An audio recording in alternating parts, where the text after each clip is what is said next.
Good morning students. आज हम हमारे बीएड फर्स्ट ईयर बाल्यावस्था और वृद्धि विकास के अंदर जानेंगे एरिक्सन के सिद्धांत के दोष के बारे में। एरिक्सन के सिद्धांत के दोष, इससे पूर्व हमने क्लास में इस एरिक्सन के सिद्धांत के गुण के बारे में जाना था और साथ ही जाना था कि एरिक्सन का जो सिद्धांत है शिक्षा की दृष्टि से किस तरह से महत्वपूर्ण अपनी स्थान रखता है, कि हम जान पाते हैं कि शैशवावस्था से लेकर धीरे धीरे बच्चा बड़ा होता है, पूर्व बाल्यावस्था में आता है, अपने खेल अवस्था, विद्यालय अवस्था, तरुण, बाकी जिन अवस्थाओं में आता है बालक, तो किस तरीके से ये सिद्धांत के माध्यम से हम उनमें अच्छा विकास कर सकते हैं और शिक्षा की दृष्टि से सिद्धांत किस तरीके से अपनी अच्छी भूमिका निभाता है। तो जहां हमने इसके गुण के बारे में समझा, वहीं आज इसके दोष, इसकी सीमाएं, इसकी कमियों के बारे में जानेंगे। एरिक्सन के सिद्धांत के या इसके मनोसामाजिक जो सिद्धांत एरिक्सन ने दिया है, जिसमें इन्होंने बताया कि मानव का विकास जीवन पर्यंत यानी मृत्यु के अंत तक इसका चलता रहता है। तो इसके इस विकास के जब दोष की बात आते हैं तो इसके कुछ विशेष दोष नहीं है, कुछ कमियां हैं जो हम देखने को मिलते हैं, लेकिन इन कमियों के बावजूद भी हम ये बात समझेंगे कि ये इनका जो सिद्धांत है काफी कुछ इसकी खूबियां और गुणवत्ता को सिद्ध करता है, जिसके माध्यम से हम कह सकते हैं कि एरिक्सन का सिद्धांत एक बहुत ही इंपॉर्टेंट है और ये सिद्धांत ने अपनी काफी ख्याति प्राप्त करी है। तो इस सिद्धांत के बारे में बहुत कुछ जानने के बाद इसकी जो कमियां हैं जो बहुत ही कम है, उन कमियों के बारे में हम जान लेते हैं। इसके संदर्भ में है, पहली कमी है कुछ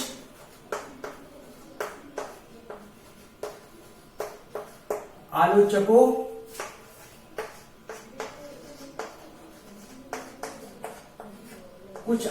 के अनुसार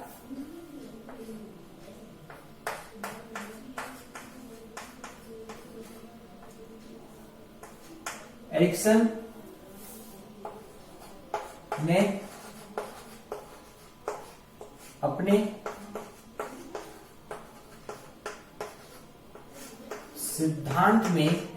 सिद्धांत में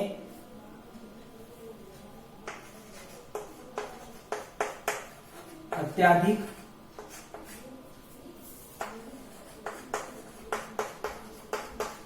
आशावादी दृष्टिकोण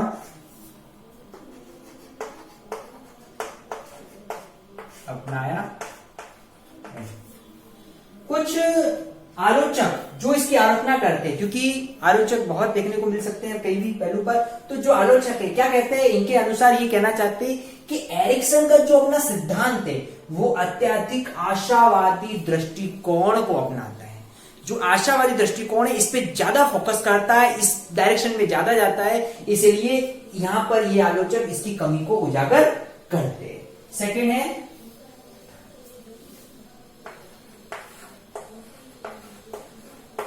कुछ आलोचकों के अनुसार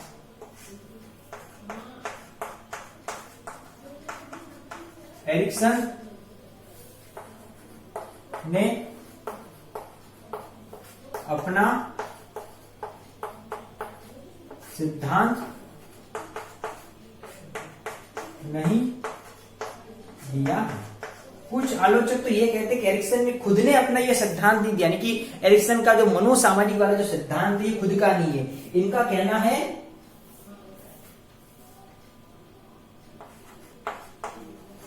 वरन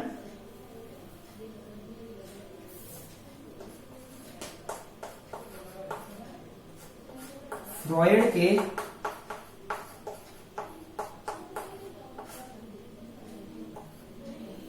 सिद्धांत को मात्र सरल कर दिया। इन्होंने क्या किया, कुछ आलोचक ये मानते हैं कि जो फ्रॉयड का जो सिद्धांत था, ठीक है, उस फ्रॉयड के सिद्धांत को इन्होंने मात्र सरल कर दिया, यानी उसी सिद्धांत को इन्होंने अपने हिसाब से मॉडिफाई करा। यानी कि कुछ आलोचक ये मान के चलते कि ये खुद का एरिक्सन का ये सिद्धांत नहीं है। कौन सा? मनोसामाजिक वाला सिद्धांत। तो इस तरह से दो कमियां इनकी उजागर होती है। इसके बाद इनकी अगली कमी है या दोष है जो इस प्रकार है,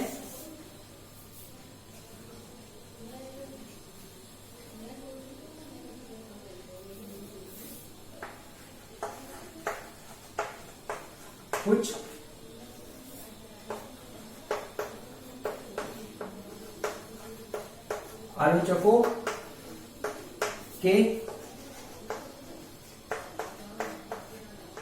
आलोचकों के अनुसार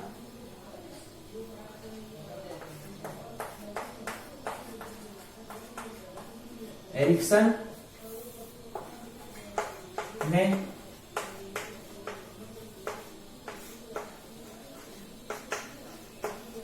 जितने भी कथन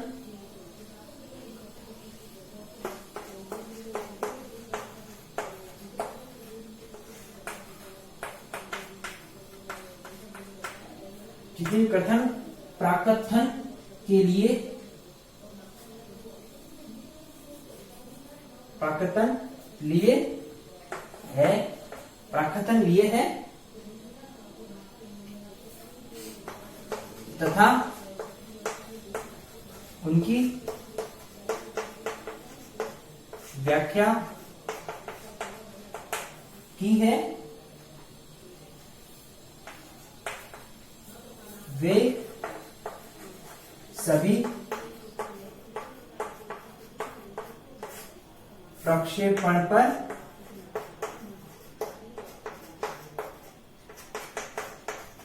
आधारित है। प्रक्षेपण पर आधारित है। एरिक्सन ने कहा है इनके अनुसार, मतलब कुछ आलोचक इसकी आलोचना करते हैं सिद्धांत की कि जितने भी कथन या प्राकथन, यानी कि इन्होंने कथन या प्राकथन जो दिए हुए वे सभी व्याख्या की है, वे सभी प्रक्षेपण पर आधारित है, इसमें प्रयोगात्मक दृष्टिकोण नहीं अपनाया गया है। यानी कि इसमें प्रयोगात्मक आधार ना होकर सिर्फ प्रक्षेपण पर बल दिया है, जो कि सही नहीं है। इसमें प्रयोगात्मक पर विशेष बल देना था। तो इस तरीके से इनकी आलोचना यहां पर यह हो जाती है। फिर अगली आलोचना है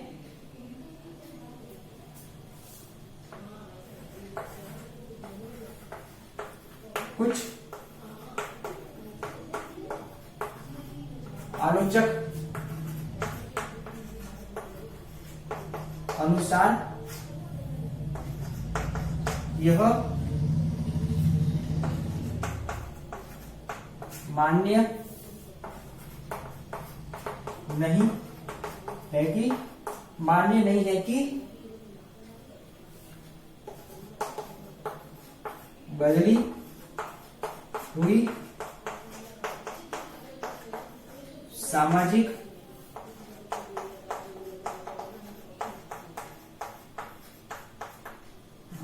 सामाजिक परिस्थितियों में समायोजन करके ही एक उत्तम एवं स्वस्थ व्यक्तित्व का निर्माण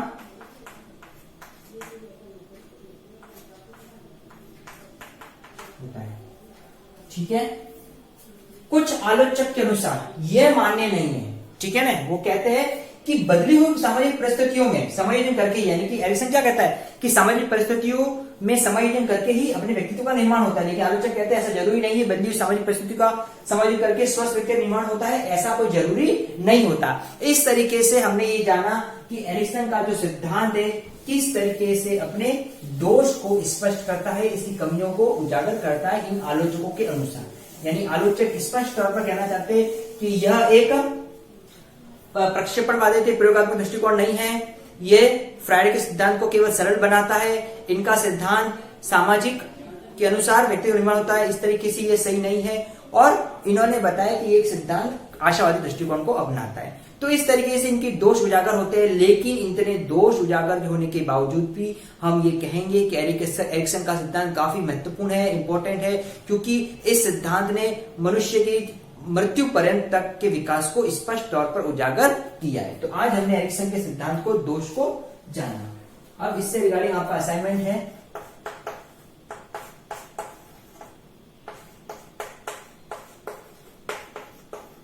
एरिक्सन के सिद्धांत के दोषों को बताइए। तो एरिक्सन के सिद्धांत की क्या क्या दोष है जो आज हमने क्लास में जाना है, इसी के बारे में आपको अपना असाइनमेंट करना है। स्टूडेंट्स, इस कोविड समय में हमको स्वस्थ और रहना है, अपने परिवार को स्वस्थ रहना है, इसके बचाव के जो भी उपाय है इसके कड़ी से पालन करना है। Thank you.